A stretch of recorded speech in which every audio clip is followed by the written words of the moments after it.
사랑하는 성도 여러분, 제가 창세기부터 지금 이제 쭉 이렇게 하나님의 말씀을 하나하나 같이 배워나가고 말씀을 나누고 있습니다. 여러분, 지금까지 했던 내용들을 한번 떠올려 보십시오.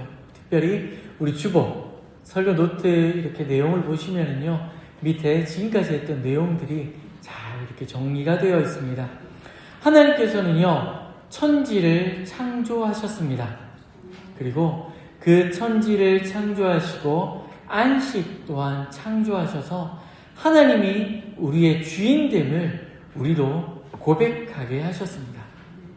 그리고 하나님께서는요, 선악과를 만드셔서 하나님이 주인됨을 우리로 고백하게 하셨죠. 하지만 인간들은요, 교만과 불신으로 말미암아 이 선악과를 따먹게 됩니다. 그러나 하나님께서는 그런 죽을 수밖에 없는 그들에게 가죽옷을 지어 입힘으로 이들을 구원하셨습니다.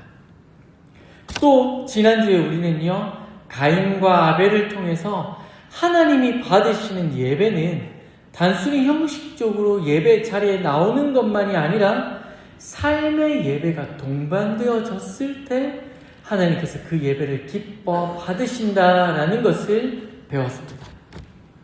하나님께서 이제 우리에게 하시는 말씀은 모든 것이 무너져버린 가인은 어떻게 되었을까라는 점입니다.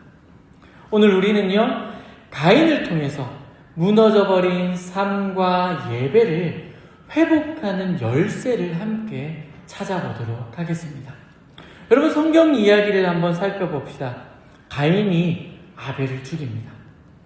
하나님은 가인에게 몇 번이고 찾아가서 죄에게 삼켜지지 않도록 조심하라 라고 이야기합니다. 하지만 가인은 그 경고를 무시하죠. 그리고 가인은 아벨을 찾아갑니다. 아벨에게 가서 가인은 하나님이 자신의 예배를 받지 않은 것에 대해서 화를 내면서 이야기했을 것입니다.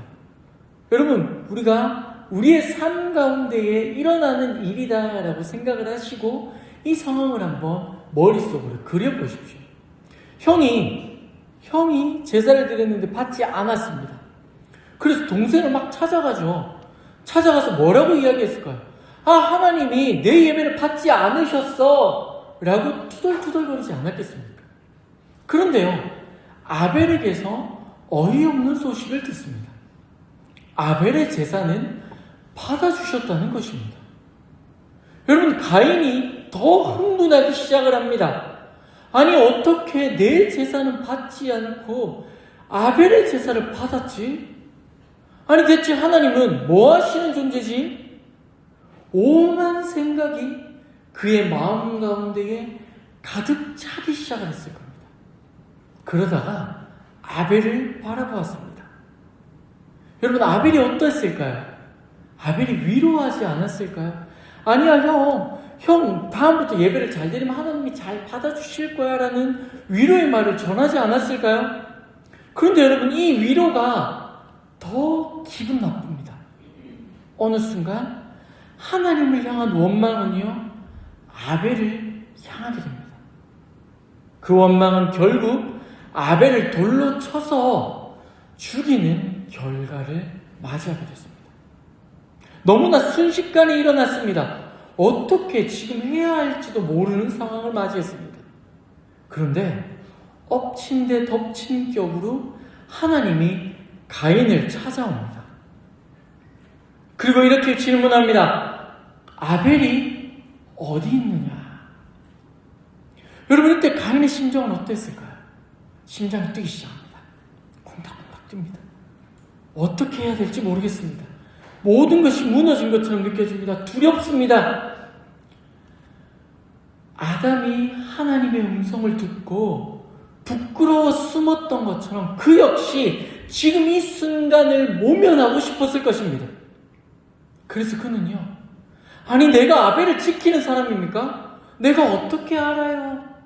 라고 말했습니다. 그런데 가인에게 하나님은 현실을 보게 합니다. 아벨의 핏소리가 땅에서 내게 호소하고 있다 말합니다. 여러분, 이 이야기를 들은 가인은요, 얼마나 섬찟했을까요? 모든 것을 아시는 하나님만이 하실 수 있는 말씀입니다. 더 이상 숨길 수 없다는 말입니다. 그렇게 하나님은요, 가인에게 죄에 대한 심판을 내립니다. 그것이 바로 오늘 본문 11절, 12절입니다. 제가 읽어보겠습니다. 땅이 그 피를 입을 벌려 내 손에서부터 내 아우의 피를 받았은즉 네가 땅에서 저주를 받으리니 내가 밭을 갈아도 땅이 다시는 그 효력을 내게 주지 아니할 것이요 너는 땅에서 피하여 유리하는 자가 되리라. 여러분, 하나님이 가인에게 내려준 저주는요, 아담에게 내려준 저주보다 한 단계 더 높은 저주입니다. 아담은 노력을 해도 땅이 가시덤불과 엉겅퀴를 낸다라고 말합니다. 뿌린 대로 거두지 못한다는 말이죠. 하지만 가인은요, 어떤 노력을 해도 땅이 소산을 내지 않겠다 말합니다. 더욱이 땅이 저주를 받았다는 말은요, 대리 통치자로서의 모든 권한을 잃어버렸다는 것을 의미합니다. 땅에서 시작된 사람이 땅으로부터 저주를 받음으로 자신의 존재 자체가 완전히 부정당하는 것이죠. 게다가 이 땅에 머무르지도 못합니다. 여러분, 가인은요, 하나님을 낳았다라는 그 이름처럼 모든 사람들의 기대를 한 몸에 받아왔던 사람입니다. 에덴을 바라보며 여인의 후손으로 키워진 그가 에덴 동산을 떠나서 땅에 정착할 수도 없는 삶을 살 수밖에 없는 상황에 처해진 것이죠. 실로 엄청난 저주를 받았습니다. 여기까지는 우리가 다 알고 있는 내용입니다. 대부분요, 가인이 이렇게 저주를 받고 끝났다라는 것만 기억합니다. 하지만 성경은요, 이렇게 가인의 이야기를 마무리하지 않습니다. 왜냐하면 지금부터가 정말 하나님이 우리에게 하시고 싶은 이야기이기 때문입니다. 여러분, 모든 것이 무너졌습니다. 가인은요, 더 이상 숨을 곳도 없고 살 길도 없습니다. 그런 그가 그 가운데에 살기 위해 택한 방법이 무엇일까요? 죄의 문제를 해결하기 위해서 스스로 그 문제를 해결하기 위해 발버둥을 쳤을까요? 아닙니다, 여러분. 가인은요, 자신이 아무것도 할 수 없다는 것을 깨닫고 인정합니다. 그리고 그가 택한 방법은요, 하나님을 붙잡는 것이었습니다. 여러분, 생각을 한번 해봅시다. 아담과 하와가 죄의 문제를 스스로 해결보고자 발버둥 친 적이 없었을까요? 저는 그렇지 않다고 봅니다. 그들은요, 모든 것을 가졌던 존재였습니다. 스스로 이 문제를 해결해 보려고 발버둥 쳐봤을 것입니다. 하지만 그 모든 것들이 수포로 돌아갔고 가인과 아벨 또한 이것들을 바라보았을 것입니다. 절대로 죄악된 인간이 스스로 죄의 문제를 해결할 수 없다는 것을 깨달은 것입니다. 가인도 이것을 기억합니다. 그래서 그는요, 스스로 지금 이 죄의 문제를 해결하지 않고 하나님께 부르짖습니다. 이 부르짖음은요, 하나님의 마음을 흔듭니다. 여러분, 13절, 14절을 다 같이 읽어보도록 하겠습니다. 13절, 14절입니다. 함께 읽겠습니다. 가인이 여호와께 아뢰되 내 죄벌이 지기가 너무 무거우니이다. 주께서 오늘 이 지면에서 나를 쫓아내시온즉 내가 주의 낯을 배웁지 못하리니 내가 땅에서 피하며 유리하는 자가 될지라. 물은 나를 만나는 자마다 나를 죽이겠나이다. 가인은요, 자신의 죄가 너무 무겁다 말입니다. 내가 땅에서 유리하다가 사람들이 나를 만나서 죽임을 당하면 어찌하냐 두려워 하나님께 간구합니다. 이것은요, 단순히 하나님께 하나님, 벌이 너무 심해요. 좀 줄여주세요. 라는 의미가 아닙니다. 가인은요, 자신이 어떤 죄를 저질렀는지를 분명하게 알고 있습니다. 스스로 하나님의 얼굴을 뵙지 못한다라는 것 또한 그는 자신의 입으로 고백합니다. 자신의 죄를 인정하고 있다는 것이죠. 그럼에도 불구하고 그가 이러한 이야기를 한 이유는요, 단순히 투정을 하는 것이 아니라 하나님께 구원의 손길을 간구하고 있는 것입니다. 성경은 죽을 수밖에 없는 가인이 하나님께 부르짖으며 구원을 간구하는 모습을 우리로 보여주고 있습니다. 왜냐하면요, 아담과 하와에게 가죽옷을 지어 입힌 것처럼 하나님은 가인을 또한 구원하시기 때문입니다. 15절에 하나님은 가인에게 구원의 징표를 줍니다. 누구도 그를 죽이지 못하도록 표를 허락해 주신 것이죠. 그렇습니다. 여러분, 가인은요, 엄청난 범죄를 저지릅니다. 그러나 성경은요, 그런 그를 그럼에도 불구하고 구원하시는 하나님을 보여줍니다. 하나님 외에는 길이 없다는 것을 분명하게 깨닫게 하고 있는 것이죠. 문제는요, 이것이 끝이 아니라는 겁니다. 여기서 우리는 한 가지를 더 깨달아야 합니다. 구원의 시작이 누구인가라는 것이죠. 지금까지 이야기만 들으면요, 사람들은 가인이 회개하고 하나님께 부르짖었기 때문에 하나님이 그에게 구원의 손길을 허락했다라고 생각하기 쉽습니다. 가인이 회개함으로 하나님의 구원이 시작되어진 것처럼 보여지기 때문이죠. 그러나 성경은요, 그가 회개하기 전에 이미 하나님의 구원이 시작되었음을 보여줍니다. 그 구원의 시작이 누구인가라는 것이죠. 여러분, 이 해답이 어디에 등장하는 줄 아십니까? 바로 오늘 우리가 읽었던 5절, 6절입니다. 하나님은요, 가인의 제사를 받지 않으십니다. 그런데 여러분, 성경을 자세히 보십시오. 하나님은 그의 제사를 받지 않았지만 그의 곁에 계십니다. 여러분, 저를 한번 보시겠습니까? 지금 여기가 가인이 제사를 드렸던 제사의 장소입니다. 그가 여기서 하나님께 예배를 드립니다. 제사를 올려드립니다. 그런데 하나님이 이 제사를 받지 않으셨습니다. 그런데 하나님이 지금 어디에 계십니까? 지금 가인 옆에서 가인에게 말씀하고 계십니다. 그의 제사를 왜 받지 않았는지를 깨닫게 하고 있습니다. 더 나아가 가인이 범죄하지 않도록 그에게 권면하고 있습니다. 여러분, 이뿐만이 아닙니다. 자세히 보십시오. 가인이 아벨을 죽입니다. 그죠? 하나님이 그것을 몰랐을까요? 알고 계십니다. 10절의 말씀처럼 땅이 부르짖고 있었기 때문입니다. 하지만 하나님은 그럼에도 불구하고 그를 찾아갑니다. 여러분, 이게 우연일까요? 우연이 아닙니다.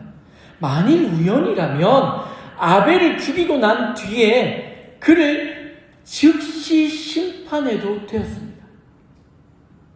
즉시 그가 바로 그 땅에서 쫓겨나게 해도 되었습니다.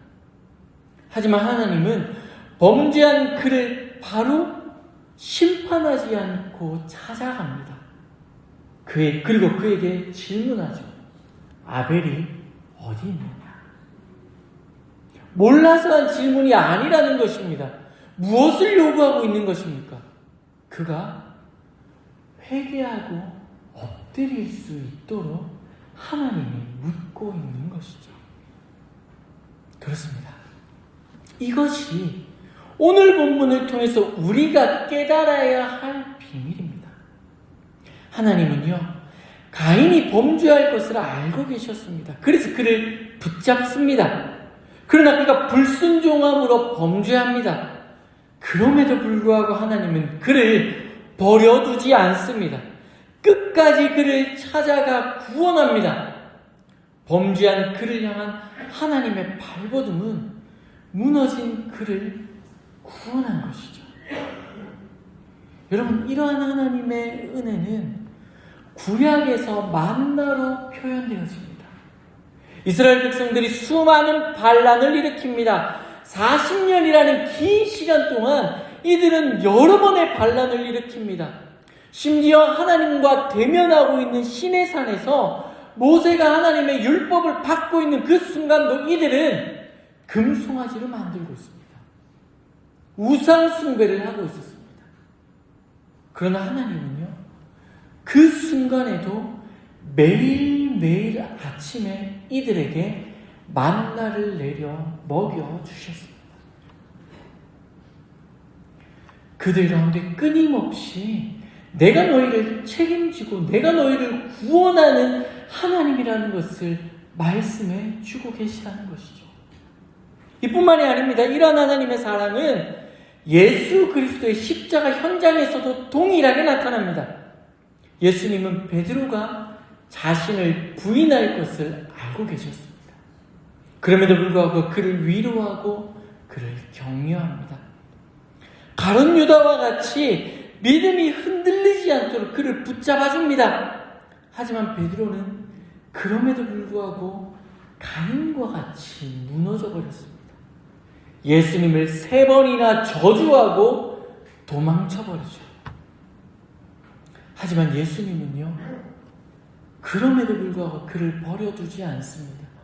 부활하셔서 그를 만나주시고 그를 회복해 줍니다. 그를 구원하신 것이죠. 그렇습니다. 오늘 본문은요, 단순히 가인의 회개와 하나님의 구원하심만을 보여주는 본문이 아닙니다. 우리를 향한 하나님의 사랑이 얼마나 크고 위대한지를 가인을 구원하신 하나님을 통하여 우리에게 보여주고 있는 것이죠. 사랑하는 성도 여러분, 이러한 하나님의 사랑이 부럽지 않습니까? 여러분이 죄를 짓기 전에, 여러분이 무엇인가를 하기 전에 여러분에게 찾아와 말씀해 줍니다. 때로는 여러분들과 동행해 주시고 여러분들이 실수할 수 있고 넘어져도 끝까지 나를 찾아와서 나를 붙드시는 하나님을 경험하는 것. 어쩌면 모든 믿는 사람들이 꿈꾸는 신앙생활입니다. 우리가 기도하고 우리가 우리의 삶에서 원하는 모습이고 바라는 모습이죠. 그런데 여러분, 이러한 은혜를 이미 누리고 있다면 믿으시겠습니까? 하나님은요, 우리의 모습과 상관없이 우리에게 하나님의 뜻을 알려줍니다. 때로는 그 말씀이 나를 징계하기도 하고 내가 나아갈 길을 알려주기도 합니다. 하나님의 뜻을 우리에게 깨닫게 합니다. 하지만 우리도 가인처럼 무너집니다. 그러나 하나님은 우리를 버려두지 않고 다시 회복할 수 있는 말씀을 또 허락해 줍니다. 회개할 수 있는 은혜를 더해 주시고 다시 일어설 수 있도록 힘을 더해 줍니다. 바로 예배를 통해서입니다. 여러분, 하나님은 우리에게 예배라는 열쇠를 허락해 주셨습니다. 그래서 가인에게 행한 것 같이 이스라엘 백성에게 만나를 내려주신 것 같이 예수님이 베드로에게 행한 것 같이 예배를 통해서 우리와 함께 하시고 동행해 주시김을 경험하게 합니다. 더 나아가 우리도 언제든지 회복하고 돌아올 수 있는 기회를 허락해 주십니다. 여러분, 중요한 것은 우리가 이 열쇠를 가지고 있음에도 불구하고 사용하려 하지 않는다는 것입니다. 신앙적인 어려움이 찾아옵니다. 사람과의 관계가 무너지기도 합니다. 건강이 무너지고요, 마음이 무너지기도 합니다. 신앙이 더 이상 내려갈 수 없는 바닥까지 내려가서 하나님이 정말 살아계신지조차 의문이 들 때도 있습니다. 그때 사람들은 스스로 그 문제를 해결하려 합니다. 모든 봉사를 내려놓고 쉬면 해결될 거라 착각합니다. 반대로 몸을 혹사시키면 더 많은 봉사를 하면 회복될 것이라 착각합니다. 어떤 이들은요, 세상의 것으로 채우면 된다 착각합니다. 아닙니다. 내가 생각하는 그 어떤 것으로도 회복되지 않습니다. 도리어 더 어려워집니다. 왜인 줄 아십니까? 내가 하나님의 자리에 올라가서 내가 선택하고 내가 판단한 모든 것은 선악과를 따먹는 것과 같은 교만이기 때문입니다. 하나님은 오늘 말씀을 통해서 우리에게 너희가 그 문제 가운데 어떻게 해결해야 될지에 대한 열쇠를 주십니다. 그것이 예배입니다. 우리의 목에 걸려있고 우리의 손에서 단 한 번도 떨어진 적이 없는 예배라는 열쇠로 문제의 문을 열으라라고 말씀하고 있는 것입니다. 여러분, 시험에 들 수 있습니다. 그러나 예배를 통해서 회복할 수 있습니다. 무너졌을 수 있습니다. 그러나 예배를 통해서 다시 일어설 수 있습니다. 모든 것이 무너진 바닥에 우리는 내려앉아 있을 수 있습니다. 그러나 예배를 통해 그곳에서 길을 찾을 수 있습니다. 왜냐하면 예배를 통해 주어지는 하나님의 음성은 오늘 가인을 찾아와 외치는 하나님의 말씀처럼 단 한 번도 멈춘 적이 없기 때문입니다. 여러분, 그 음성이 때로는 내 마음을 찢을 수 있습니다. 그 음성이 나를 꾸짖는 음성이 될 수도 있습니다. 그러나 그 음성이 자신의 아들조차 내어놓으면서까지 목이 터져라 외치고 있는 사랑의 음성임을 깨닫게 될 때 우리는 비로소 내가 아니라 내 옆에서 외치고 계시는 하나님을 보게 됩니다. 그리고 그 음성이 무너진 삶의 예배를 회복함을 경험하게 될 것입니다. 예배를 통해서 주어지는 말씀이 시험에 든 여러분을 회복시킵니다. 예배를 통해 주어진 말씀이 사람 관계에서 무너진 여러분을 회복시킵니다. 예배를 통해 주어진 말씀이 바닥까지 내려간 믿음을 다시 일으켜 세워주십니다. 예배를 통해 하나님은 저와 여러분을 구원해 주십니다. 저는 여러분이 이 열쇠를 사용하기를 소원합니다. 아이들에게 집 열쇠를 주던 시기가 있었습니다. 그죠? 지금은 번호키가 돼서 아이들에게 열쇠를 주는 일은 잘 없죠.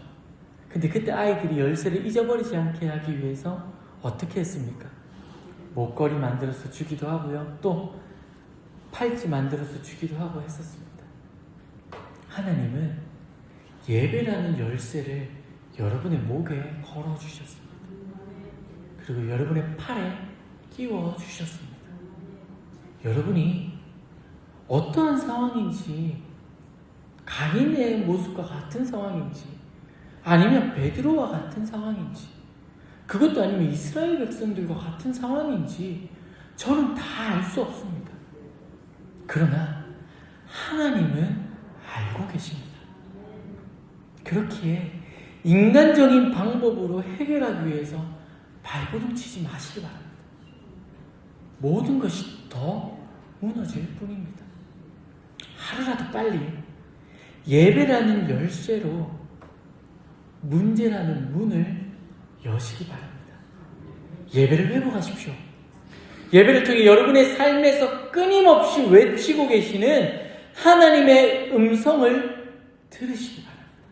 그 음성이 여러분을 회복하고 여러분을 다시 일으켜 세우며 여러분을 구원할 것입니다. 말씀을 맺습니다. 가인은 제사에서 실패했고 범죄했습니다. 그러나 하나님은 그런 그를 찾아가서 붙드시고 끝까지 그를 구원하셨습니다. 그 은혜가 그 실패한 자리에 서 있음에도 불구하고 하나님께서 그 자리를 떠나지 않고 옆에서 붙잡고 말씀하시는 그 은혜가 예배를 통해 지금 우리에게도 주어지고 있습니다. 예배라는 열쇠가 여러분의 손에, 여러분의 목에 쥐어져 있습니다. 그 열쇠를 사용하셔서 무너진 여러분의 신앙과 믿음과 삶을 다시 회복하시기 바랍니다. 하나님은 지금도 예배를 통하여 여러분에게 말씀하고 계십니다.